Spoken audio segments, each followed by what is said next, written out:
bese ushangana i-TV emakhaya. Babukele emakhaya kuyisemini nelanga liyashisa kakhulu. Njengoba sesinithembisile ukuthi makhona okusha esigayile sizole siqhamukile. Nisole sivelile sizovela ukuthi hayi nako okusha esigayile. Nako okusha esigayile. Namhlanje ke babukele emakhaya ke siniphathele induku yokuvusa umuntu wakini uma ufuna ukusebenza ngaye.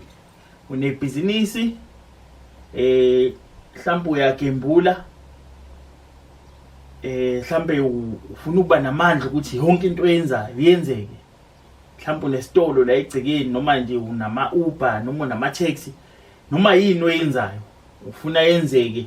Lo muntu ufuna umvusa waphakathi kwekhaya. Sikhuluma ngomuntu waphakathi kwekhaya osukwini namhlanje uyena lesizokhuluma ngaye, hayi umuntu wangaphandle, hayi umngani, umuntu waphakathi kwekhaya oyigazi lakho.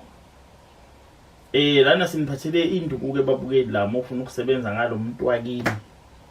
Sigaye sajula kakhulu le nduku okusijabulisayo kukhona ebasebenzele.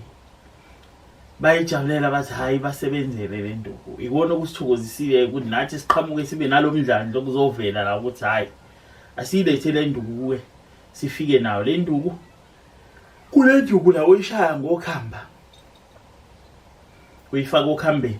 Le nduku uyilayithela izibane ezine. Izibane ezine, esibovu, esiyellow, esiblue, esimhlophe.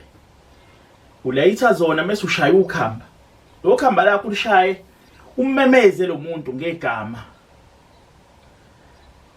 Lo muntu kusho kuthiwa ukuphi ucashephi kodwa mekhona legcekeni kusho kuthiwa ucashile. La edlozini izomlanda le nduku imbuyiseze la lo khamba indlela eligayo ngokuqili ngayo. Le nduku siyifaka iziqhwaga ezinzima ezidonsayo ezithwebula zikudonse zikulethe. Safaka nesiqhwaga lesinasazi lesiqhwaga bathi ithumbadlozi. Abanye bathi intumbadlozi. Yona induku enamandla ekutheni uma umemeza umuntu imlandi imlethela. Ngisho ukuthi ucashe kanjani mayilayinwe nezinye izinduku. Iyona ke le nduku ke le ihambisana nempepho, ushisa nempepho. Bese uyenza le nduku le. Ushisa impepho ulayithela amakhandlela akho amane. Usuyashaya ke lo khamba lakho kuyamemeza. Uthe sibanibani ngithi njengamanje lapho ukhona ngicela usondele sizosebenzisana mina nawe. Wena wazi ukuthi uhleli kanjani la ukhona. Mawukuthi wenebhizinisi uthi le business walishiya ngifuna liqhubekele phambili.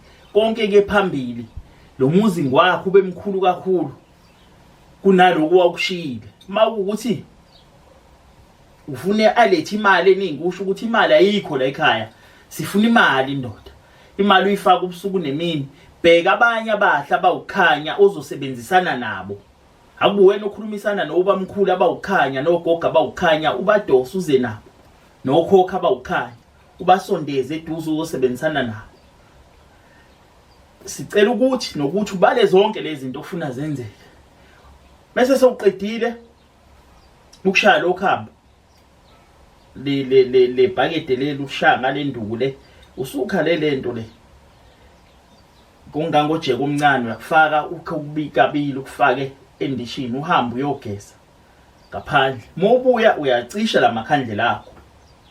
Phinde nangakusasa kube njalo impepho kuyacishela ngoba usuke sewuhambile wawugeza. Iyazilothela impepho icishe. Phinde nangosuku olulandelayo lento yenza insuku ezine. Ngosuku lesine la makhandlela akho uyayeka vuthe kuze kuse. Uyahamba uyogeza ubuye uvela ugeze ngalo lonke lo khamba. So uyabuya ke nelento lo mlotha lo kwalempepho khona enye into esikunika yona enye induku la oyishisayo ummemeze ufake lo mlotha lo kwalempepho adula ishisa la isonto lonke. Umtshele lo muntu ukuthi akakhuluma usho ukuthi bani khuluma kufike ngephupho usho ukuthi sizosebenza kanjani yini oyidlayo yizini ongazithandi. Uyafika ngempela ngephupho aziveze ukuthi udlani yizini angazithandi. Ngale nkathi ubhizi nje nalo legobongo yafika into eyigobongo lobuqili lokho. Uyafika nikhulumisane emaphupheni ngoba suke sikutshelile thina ukuthi khuluma uthini. Mele wenze sure ukuthi ukhuluma exactly lokho esuke sikukhulumile.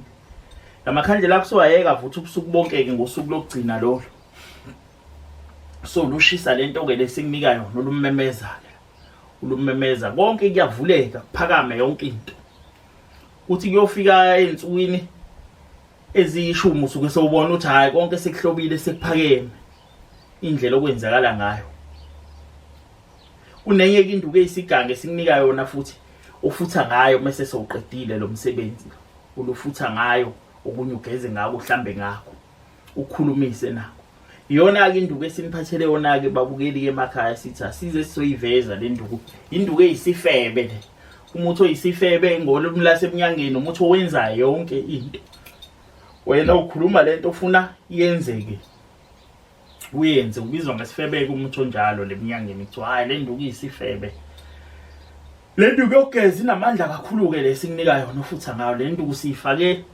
impande yamfazi webhunu bayazi umfazi webhunu leminyangeni induku ebizwa ngomfazi webhunu uLosilina safaka nempande yesundu safaka novuka lovuka lo isihlahla lalo vuka lo ikhubalo safaka nempande yaGumtree ayikho into edosa njengempande yaGumtree entweni zokudosa safaka ke nezinye ke izinduku kulezi nduku lezi le nduku iyona ofutha ngayo ugeze ngayo uchele ngayo mawukuthi unebusiness kugcwala kule business lakho ubusuku nemini izona ke izinduku esiniphathele zona ababukeli namhlanje osukwini namhlanje esithi asizonivezela zona njengoba sesithembisile ukuthi makholo kusho sigayile sizole siqhamuka le windini sizovela hayi ngoba sizokhankasa inombolo nizoyibona nje igijima la escreenini makhono okujulile ofuna sikhulume senze video call ushaya i-video call mase khuluma izinto ezijulile kakhulu niyazi ukuthi uma into ejulile kusuke sekukhulunywa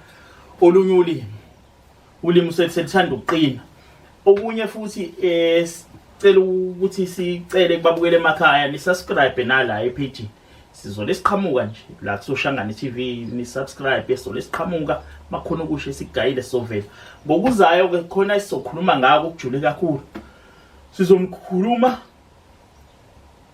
into eyimfihlo kakhulu ukuthi uma ufuna ukuthwebula izigubhu noma impondo zenyanga yakhelene nawe endaweni zisebenzele wena kudle wena mawakhelene nenyanga la kudle yonke lemoya yabo le kubuse wena kubuke wena kubuweni isibuko la sizonikhulumela lokho ababukeli khona umbukeli othi uyacela ukuthi sikhulume ngaleyo nduku leyo sizoke sikuveze lokho sikhulume ngako sijule sobe sijule kakhulu ngokuza soqhamuka sokhuluma ngako siyabonga.